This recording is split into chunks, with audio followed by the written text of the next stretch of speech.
Hello students. तो last lecture में हमने किया था प्रॉपर्टीज ऑफ डॉट प्रोडक्ट में डॉट प्रोडक्ट क्या होता है, उसके क्या प्रॉपर्टीज है, और हमने यूनिट वेक्टर में भी किया था कि यूनिट वेक्टर में अगर डॉट प्रोडक्ट आता है तो उसे हमने कैसे लिखना है, ठीक है। और उसे ही हम स्केलर प्रोडक्ट भी बोलते हैं।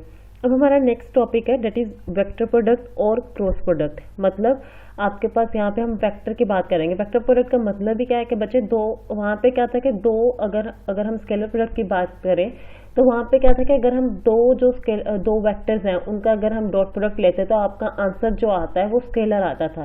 लेकिन जब हम वेक्टर प्रोडक्ट करेंगे तो जब हम दो वेक्टर्स लेंगे उनका हम क्रॉस प्रोडक्ट लेंगे, मतलब उन्हें हम मल्टीप्लाई करेंगे तो हमारे पास जो आंसर आएगा वो वेक्टर में आएगा। इसलिए हम इसे क्या बोलते हैं, वेक्टर प्रोडक्ट भी बोलते हैं और क्रॉस प्रोडक्ट भी बोलते हैं, क्योंकि दो वेक्टर्स के बीच में आपके पास क्या होता है, क्रॉस होता है, ठीक है। अब देखो इसकी डेफिनेशन यही है, वेक्टर प्रोडक्ट और cross product of two vectors is defined as the product of the magnitude of the two vectors and the sine of the smaller angle between them and acts in a direction perpendicular to the plane containing the two vectors. इसका मतलब क्या है बच्चे, vector जैसे हमारे पास dot product था, यहाँ हम बोल सकते हैं स्केलर प्रोडक्ट था। स्केलर प्रोडक्ट में क्या था कि हमारे पास जब भी हम डॉट प्रोडक्ट जो उनके बीच में डॉट आता था उसे रिमूव करते तो हमारे पास क्या आता था, कोसाइन ऑफ एंगल थीटा आता था। वैसे ही आपके पास जब हमारे पास वेक्टर प्रोडक्ट है इनके बीच में हमारे पास क्रॉस होगा, जब हम क्रॉस को रिमूव करेंगे तो आपके पास क्या आएगा, साइन ऑफ एंगल आएगा, ठीक है। वहाँ पे कॉस था, यहाँ पे क्या आ जाएगा, साइन आ जाएगा। वहाँ पे कोई डायरेक्शन नहीं थी, साथ में डायरेक्शन क्यों नहीं थी, क्योंकि वो स्केलर हो जाता था। लेकिन यहाँ पे हमारे पास डायरेक्शन भी आएगी जो इसके परपेंडिकुलर होगी, क्योंकि ये स्केलर नहीं है, यहाँ पे आपके पास क्या वेक्टर है। वेक्टर का पता ही हमें कहाँ से चलेगा, क्योंकि यहाँ पे हमारे पास साथ में क्या आएगा, यूनिट वेक्टर भी आएगा, ठीक है।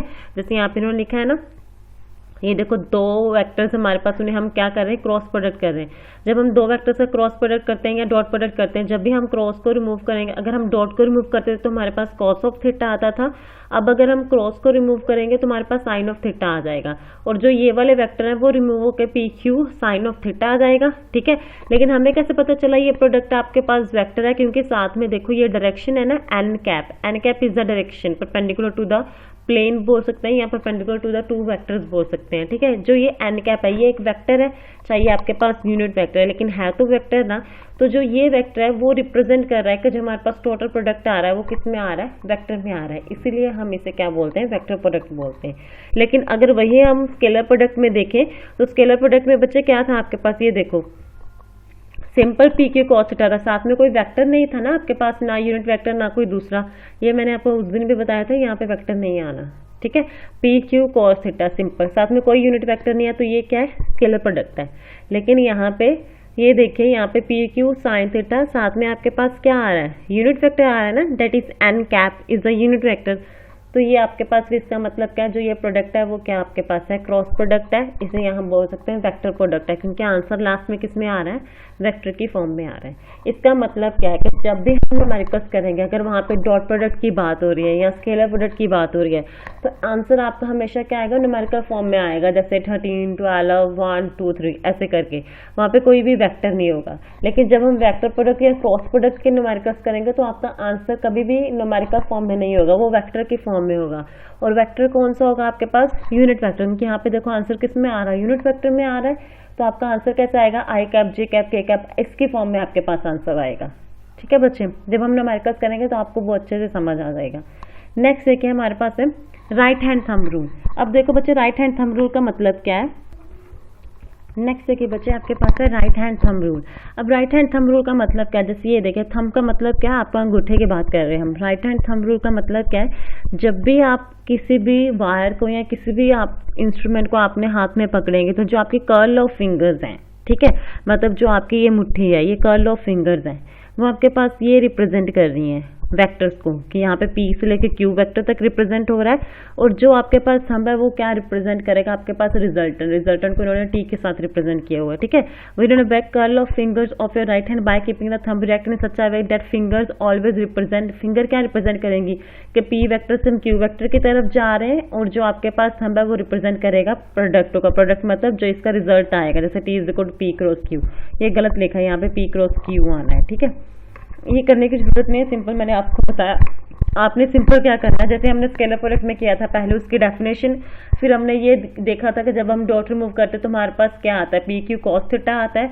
यहाँ पे भी हमने यही देखना, जब हम क्रॉस रिमूव करेंगे तो आपके पास क्या आएगा, पी क्यू साइन थीटा आएगा। अब देखिए बच्चे, जैसा हमने उसमें किया था स्केलर प्रोडक्ट में, वैसे ही हमारे पास हम वेक्टर प्रोडक्ट में करेंगे। पहले हमने सिर्फ ये देखना है कि आपके पास क्रॉस प्रोडक्ट को रिमूव करके या वेक्टर को रिमूव करके तो आपके पास क्या आ रहा है, साइन थीटा के साथ आपके पास यूनिट वेक्टर आ रहा है। फिर उसके बाद हमने इसमें भी क्या किया था, स्पेशल केसेस किए थे ना कि theta is equal to 90 degree, theta is equal to 0 degree and theta is equal to 180 degree. वैसे ही सेम एज इट इज हम इसमें भी स्पेशल केसेस करेंगे। Theta is equal to 0 degree का क्या मतलब था कि अगर दो वेक्टर आपके पास क्या पैरेलल है, अब पैरेलल होंगे तो उनके बीच में कोई भी एंगल नहीं होगा, तो इसका मतलब एंगल क्या हो गया, 0 डिग्री हो गया।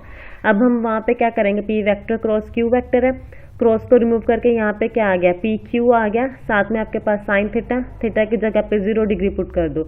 हमें पता है साइन 0 की वैल्यू 0 होती है, तो पी क्यू इंटू 0 क्या हो गया, 0 हो गया। इसका मतलब क्या है, जब भी आपके पास दो वेक्टर्स पैरेलल होंगे in case of cross product, तो आपके पास आंसर क्या आएगा, 0 आएगा। ठीक है, तो ये हमारा पहला स्पेशल केस था। सेकेंड है हमारे पास, जब आपके पास एंगल क्या होगा, 90 डिग्री होगा। 90 डिग्री का मतलब क्या है कि P and Q vectors are perpendicular to each other. ठीक है, जो पी एंड क्यू वेक्टर्स है वो दोनों क्या होंगे, एक दूसरे के परपेंडिकुलर होंगे, तब आपके पास थीटा कितना होगा, 90 डिग्री होगा।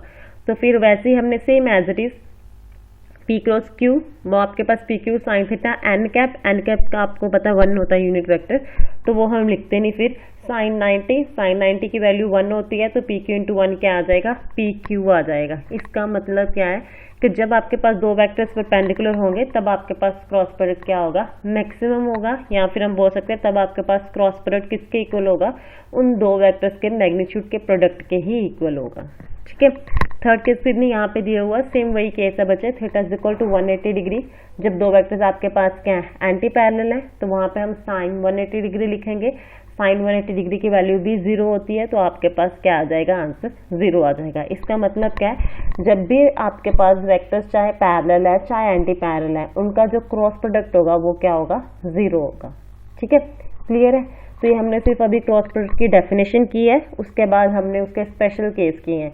अब हम क्या करेंगे, उसकी प्रॉपर्टीज करेंगे कि प्रॉपर्टीज क्या क्या है। जैसे वहाँ पे था ना कम्यूटेटिव लॉ, डिस्ट्रीब्यूटिव लॉ, जैसे वहाँ पे जो डॉट प्रोडक्ट है वो कम्यूटेटिव और डिस्ट्रीब्यूटिव लॉ को फॉलो करता है, बट क्रॉस प्रोडक्ट आपके पास फॉलो नहीं करता। तो ये वाली चीज़ें आपको 1 मार्क में आ सकती है, ट्रू फॉल्स में।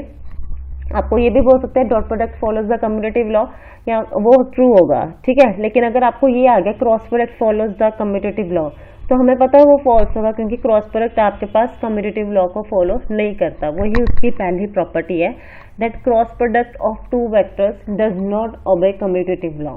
जो क्रॉस प्रोडक्ट है दो वेक्टर्स का, वो कम्यूटेटिव लॉ को ओबे नहीं करता। तो P cross Q is not equal to Q cross P, ये नहीं है। ठीक है, तो बच्चे ये नीचे वाला गलत लिखा हुआ है, इन्होंने ये लिखने की जरूरत नहीं है, हमने वो लिख दिया है कि जो पी क्रॉस किया वो क्यू क्रॉस पी के इक्वल नहीं है, नॉट इक्वल आना है यहाँ पे। ठीक है, नॉट इक्वल, ये कभी भी इक्वल नहीं होते। अगर यहाँ पे इन्होंने इक्वल टू लिखा तो यहाँ पे क्या साइन आएगा, नेगेटिव का आएगा, क्योंकि इनका हमेशा नेगेटिव का डिफरेंस होता है। हम ये चीज़ें प्रूव भी करेंगे न्यूमेरिकल से। अगर पी क्रॉस क्यू है तो हम क्यू क्रॉस पी फाइंड करते हैं, दोनों का आंसर इसमें अगर माइनस, उसमें कुछ मान लो आई कैप आ रहा है तो इसमें माइनस आई कैप आएगा, दोनों में माइनस का डिफरेंस होता है आपके पास। ठीक है, तो इसका मतलब क्या है, क्रॉस प्रोडक्ट कभी भी आपके पास दो वेक्टर्स का कम्यूटेटिव लॉ फॉलो नहीं करता। इसका मतलब 1 क्रॉस 2 क्रॉस 1 की इक्वल नहीं होता, 1.2 की इक्वल होता है। लेकिन क्रॉस प्रोडक्ट कभी भी दोनों का इक्वल नहीं होता, अगर हम चेंज कर देते हैं पी और क्यू की पोजीशन को। ठीक है, लेकिन वही हमारा स्पेशल केस है, जो इसकी प्रॉपर्टी है कि क्रॉस प्रोडक्ट जो दो वेक्टर्स का है, अगर सेम दो वेक्टर्स का हम क्रॉस प्रोडक्ट लेके चलते हैं तो आपके पास क्या आता है, 0 वेक्टर आता है, या हम बोल सकते हैं नल वेक्टर। नल वेक्टर की हमने डेफिनेशन की थी ना, नल वेक्टर का मतलब भी क्या होता है, 0 होता है। तो इसका मतलब पी क्रॉस पी है, जैसे इस क्रॉस को हटा देंगे तो क्या आएगा, पी साइन थीटा। अगर ये दोनों हम बोल रहे हैं कि जो पी वेक्टर दोनों के एक दूसरे के पैरेलल है, थीटा क्या आ गया, 0 डिग्री, साइन 0 क्या होता है, 0। तो इसका मतलब आपके पास दो पर जो आपके पास वेक्टर है उनका क्रॉस प्रोडक्ट 0 होगा जब वो दोनों क्या होंगे, एक दूसरे के पैरेलल होंगे। ठीक है, वैसे अगर दो क्रॉस प्रोडक्ट आपके पास परपेंडिकुलर हैं तो वो भी हमने केस कर लिया, वही इसकी प्रॉपर्टी बता रहे हैं। अगर दो वेक्टर्स परपेंडिकुलर हैं तो उनका जो आंसर आएगा क्रॉस प्रोडक्ट का वो मैक्सिमम होगा या उनके मैग्नीट्यूड के प्रोडक्ट के इक्वल होगा। वही उन्होंने यहाँ पे लिखा है। ठीक है, नेक्स्ट है बच्चे वही कोलिनियर और पैरेलल। कोलिनियर का मतलब लीनियर ही होता है ना, पैरेलल होंगे जब दो पैरेलल है तो एंगल क्या होगा 0 डिग्री, तो आपके पास क्या आ गया आंसर 0 आ गया। फिफ्थ है बच्चे देखो magnitude of cross product of two vectors is same in commutative law. अब देखो इसमें क्या डिफरेंस है आपके पास बच्चे, इसमें देखिए आपके पास क्या है, यहाँ पे भी हम क्रॉस प्रोडक्ट लेके चल रहे हैं, यहाँ पे भी क्रॉस प्रोडक्ट लेके चल रहे हैं, लेकिन हम बोल रहे हैं कि ये कम्यूटेटिव लॉ को फॉलो नहीं करता, तो इसलिए मतलब P cross Q cross P के इक्वल नहीं होता। क्यों नहीं होता? क्योंकि इनमें नेगेटिव का डिफरेंस होता है। लेकिन हम ये बोल रहे हैं कि उनका मैग्नीट्यूड आपके पास कम्यूटेटिव लॉ फॉलो करता है। मैग्नीट्यूड का मतलब क्या होता है बच्चे, जो हम ये वाली दो लाइन्स डालते हैं इसे मैग्नीट्यूड बोलते हैं। मैग्नीट्यूड इन दोनों के कम्यूटेटिव लॉ फॉलो करता है, मतलब P cross Q cross P तब इक्वल होंगे जब हम मैग्नीट्यूड की बात कर रहे हैं। बच्चे ये क्यों ऐसा होता है? क्योंकि हमें पता है पी क्रॉस क्यू किसके इक्वल है, minus of Q cross P की इक्वल है, यहाँ पे माइनस आना है। मैग्नीट्यूड का मतलब होता है कि जो भी माइनस है उसे वो किस में कन्वर्ट कर देता है, प्लस में कन्वर्ट कर देता है, इसलिए इनका मैग्नीट्यूड आपके पास क्या होता है, दोनों का इक्वल होता है। ठीक है, उसके बाद आपके पास जैसे dot product distributive law follow करता था, वैसे क्रॉस प्रोडक्ट भी आपके पास डिस्ट्रीब्यूटिव लॉ फॉलो करता है। इसका मतलब क्या है, पी क्रॉस किसके equal, P cross into Q plus R है, तो अब हमें अगर इसे ओपन करेंगे तो P cross Q plus P cross R, तो ये आपके पास डिस्ट्रीब्यूटिव लॉ फॉलो करता है, but it does not follow the commutative law, but its magnitude of cross product वो फॉलो करता है आपके पास कम्यूटेटिव लॉ। तो ये चीजें ध्यान में रखनी है। ठीक है, नेक्स्ट है बच्चे हमारे पास cross product of unit vectors. अगर हम dot product of unit vectors देखें तो वो आई डॉट आई, अगर हम सेम का डॉट प्रोडक्ट लेकर चलते वो 1 होता है, डिफरेंट का डॉट प्रोडक्ट हमारे पास क्या था 0 था। इसमें आपके पास रिवर्स है, सेम का जो आपके पास क्रॉस प्रोडक्ट होता है वो 0 होता है, डिफरेंट का जो क्रॉस प्रोडक्ट होता है उसकी कुछ ना कुछ वैल्यू होती है, जैसे आई क्रॉस आई, जे क्रॉस जे, के क्रॉस के, ये 0 के इक्वल है। आई क्रॉस जे, आई है जे है तो आगे क्या आएगा के आएगा, लेकिन जे क्रॉस के आई आएगा, के क्रॉस आई जे आएगा। बच्चे ये साइक्लिक फॉर्म है ना, आई जे के आई आएगा, के आई है, मतलब आंसर क्या आएगा जे आएगा। जो दो यहाँ पे प्रेजेंट है उसके अलावा जो तीसरा होगा वो यहाँ पे आंसर में आएगा। लेकिन जब हम इसे रिवर्स करेंगे, अगर आई क्रॉस जे के इक्वल है, तो अगर मैं जे को आगे ले जाऊँ आई को पीछे ले जाऊँ, मतलब जब भी हम रिवर्स करते तो हमारे पास क्या आता है माइनस आता है ना, तो यहाँ पे क्या आएगा माइनस के आएगा। यहाँ पे के को आगे लेके जे को पीछे किया माइनस आई आ गया, आई को आगे लेके के को पीछे किया माइनस जे आ गया, यहाँ पे भी माइनस आना है। ठीक है, हमारी लास्ट प्रॉपर्टी है दैट इज 8th प्रॉपर्टी। तो 8th प्रॉपर्टी में आपको न्यूमेरिकल्स में बताऊंगी ये वाला हमने कैसे लिखना है, और यही बच्चे ये वाली प्रॉपर्टी सारे न्यूमेरिकल्स में यूज होनी है। ठीक है, तो ये मैं आपको न्यूमेरिकल्स में बताऊंगी अच्छे से। पहले हम डॉट प्रोडक्ट के न्यूमेरिकल्स करेंगे, उसके बाद हम क्रॉस प्रोडक्ट के न्यूमेरिकल्स करेंगे।